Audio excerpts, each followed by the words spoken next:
Boxing on Channel 5. Defending his name, his legacy. Harlem Eubank. Battling his way up the super lightweight rankings. Can he remain undefeated?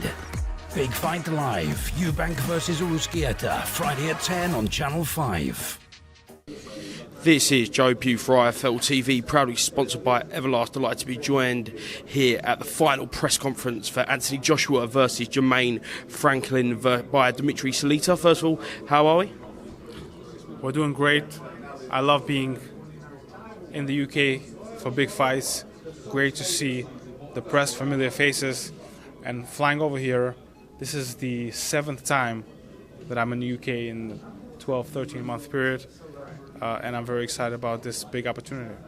The last time I spoke to you was post the Dillian Whyte fight, and you was absolutely gutted with the way the decision went, and you was kind of wondering where you would take Jermaine next, and you've landed an absolutely massive fight, just days away now.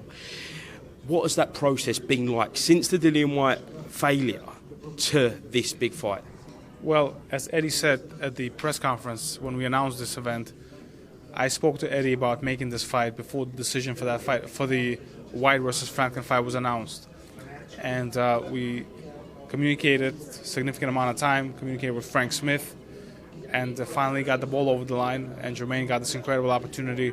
A lot of similarities between Anthony Joshua and Dillian Whyte, as both big names. It looks like on the other side of their peak, on the other side of the bigger stages of their career, and the perfect time for a young, hungry fighter like Jermaine to take advantage of this opportunity and show that he's one of the best heavyweights in the world. The fight's been titled A New Dawn. It's been promoted as the next chapter for Anthony Joshua. But do you believe that Jermaine Franklin has what it takes to kind of put a stop to that and announce himself now as a world title, world-ranked heavyweight?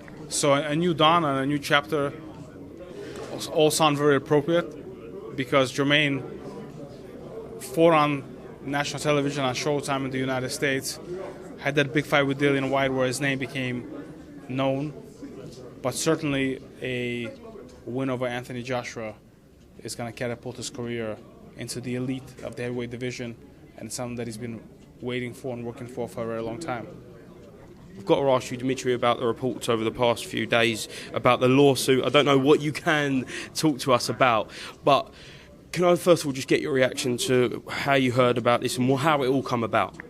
I heard about it from a reporter from the Mirror. I just want to be exact. I want to see this person's name, who emailed me. Charlotte Daly emailed me and asked me, what do you think about the lawsuit? And I was like, what lawsuit? Because just a week or two before that, I've been with Jermaine in his training camp in Florida, and so I'm trained and talked to him, and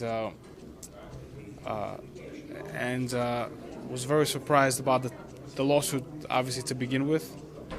The content of it, which is frivolous and has no legs to stand on, and my legal team will act as they should and enforce, not only show that there's nothing to this lawsuit, but also see what's behind this and why this happened in such a way. And in a legal way, first of all, anyone can file a lawsuit against anyone for anything in the United States. Certainly, we expect professionals who are lawyers to be responsible in what they do, but it's a frivolous lawsuit with really nothing to stand on, and I can only talk about the facts. I first signed Jermaine about 4 years ago. His first fight with me was on television for career highest payday, and career highest paydays followed. He fought Dillian Whyte, who was a big name, a fight that I've been working on for several years. It was almost happened 2 years ago, before COVID. Didn't happen, but now it came to fruition. Made this fight with Anthony Joshua, and things happen. I'm really quite disappointed personally, because everything that I promised to Jermaine and his team, I delivered on, plus, and I feel very good about that. But the fact that there is this pushback and this frivolous lawsuit, obviously, doesn't make one feel good. But it'll be dealt with in an appropriate way, and I'm grateful that we have a good and fair judicial system in the United States. Can you reveal any of the reasons behind the lawsuit being filed?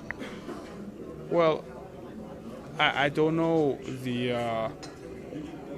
the motivations behind it. I mean, I feel like at times fighters get to a certain level and just either want to get somebody else or feel that the work that's being done on their behalf is done by somebody else, and sometimes people fight for positions and whatever. I really don't know, and it's very unusual for something like this to happen, particularly in a situation like this where I promoted. I found Jermaine when few people knew who he was, and I recognized his talent and contributed significantly to his career. Obviously, he has to perform in the ring and do what he needs to do, and he has, and he's done it with Dillian Whyte.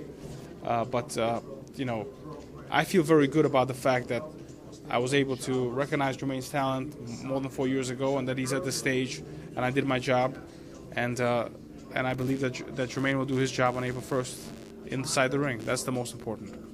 Last one. Is there any ill feeling between yourself and Jermaine going into the fight on Saturday night?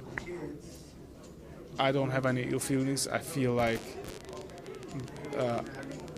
whatever issues that there are, in my opinion, should be put behind us until after the fight. And that's why I'm surprised to the timing of the fight. And I'm surprised that no one notified me about the fact that I was being sued. I mean, I know. And the other thing, that I want to say is fighters are represented by managers, by trainers, by advisors, and certainly Jermaine, I think, has 2, maybe 3 lawyers, and as a manager and an advisor. So I'm surprised that no one notified me, out of courtesy at the very least, and that I had to find about it from a newspaper, which to me doesn't sound well, doesn't come across well. So there's something not right about the situation. In your mind, is there any chance that this fight could be in jeopardy and not take place on Saturday night? Absolutely not.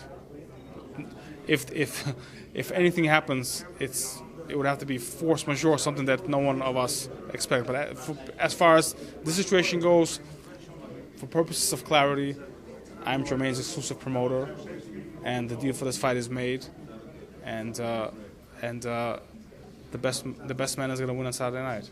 So this fight is absolutely not in jeopardy. Dmitry, thank you very much for speaking to IFL TV, and hopefully see you again throughout this fight week. Thanks a lot. Thank you.